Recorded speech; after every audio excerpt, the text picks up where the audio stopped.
Today, let's talk about the power and the importance of maintaining balance in your life. Now, if you're listening to me, I know that you're seeking financial freedom, freedom to live the life of your dreams. And it's so easy to get caught up in that quest for financial freedom that we lose track of some of the really important things and people in our lives.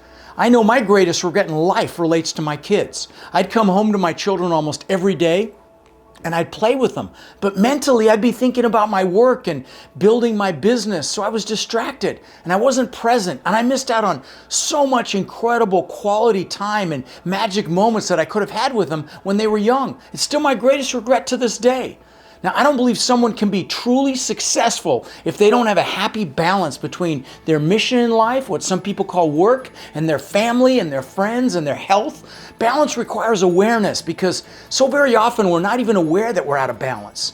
Some successful luminaries say that it's impossible to do great things and remain balanced. For example, this quote by Jack Welch, former CEO of GE, who I admire greatly, and I've read all his books, said that there's no such thing as a work-life balance, that they're work-life choices and you make them and they have consequences. Danielle Laporte said that if you want to do great things, striving for balance is a losing game. But I'm going to tell you, I respectfully disagree.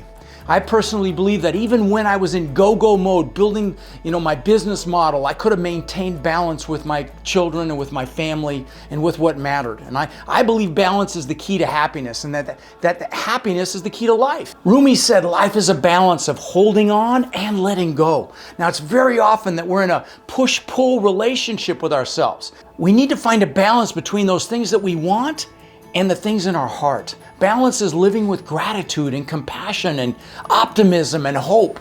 Now, you won't go out and find a balance. You have to go out and create it. Euripides said the best and safest thing is to keep a balance in your life, acknowledge the great powers around us and in us, and if you can do that and live that way, you really are a wise man or woman.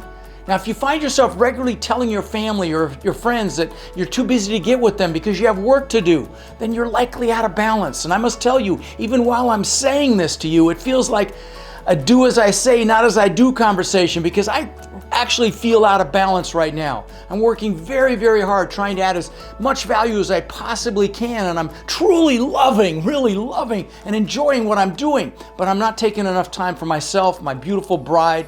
So I'm focused on adding team members to help bridge that gap and get back into balance. I'm not going to make the same mistake I made before. Now, I believe balance includes your health, your spirituality, your family, your friends, your mission, and your sense of self. It means holding firm to that life that you really want for yourself and making the right choices that maintain that balance. It means focusing on what we can control and not getting caught up and worried about what we can't. It means living in a state of awareness. Balance should also include continually improving yourself and, frankly, also taking the time to just be by yourself. Taking time to be completely centered and at peace. Zig Ziglar said the foundation stones for a balanced life of success are honesty, character, integrity, faith, love, loyalty. And when things get tough, as they always do, remember to keep moving. Albert Einstein said life is like a bicycle. To keep balance, you just have to keep moving. It's also so easy to get caught up in busy work, whereby we're not doing what's meaningful and important. What's interesting, though, is that sometimes balance isn't about time management, but more about boundary management. Being able to say no, and also being sure that you're planning each week. I do a planning process that really helps my students maintain balance. And if you go to my official Facebook page, Rod Khleif Official, and search the word planning, you'll find a live video I did on this. And if you're not being present with your family or the people that matter regularly and you're overwhelmed and feel out of balance, that clip will really help you. So now go find your superpower, my friend. Find what it is you love to do and own it, and just go do it. Find ways to serve others with it and add value to them. And when you do, it's so much easier to maintain balance for the other really important things in your life. I'm Rod Khleif, wishing you incredible passion and massive success in your business and, of course, in your life.